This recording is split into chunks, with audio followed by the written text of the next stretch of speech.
Enrique.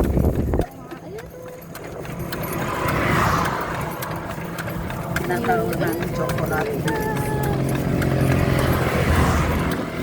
Ay.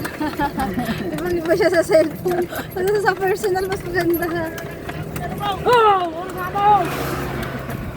Ang pinako!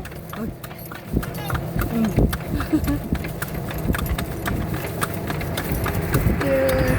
Yan ang chocolate hills namin yung kagaya. Enrique. Haba yan.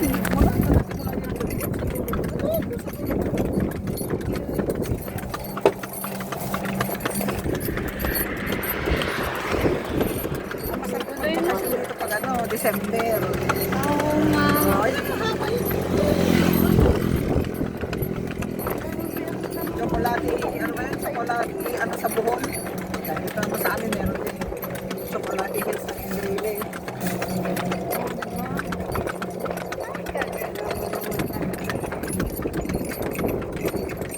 Wala namang memory ko nito.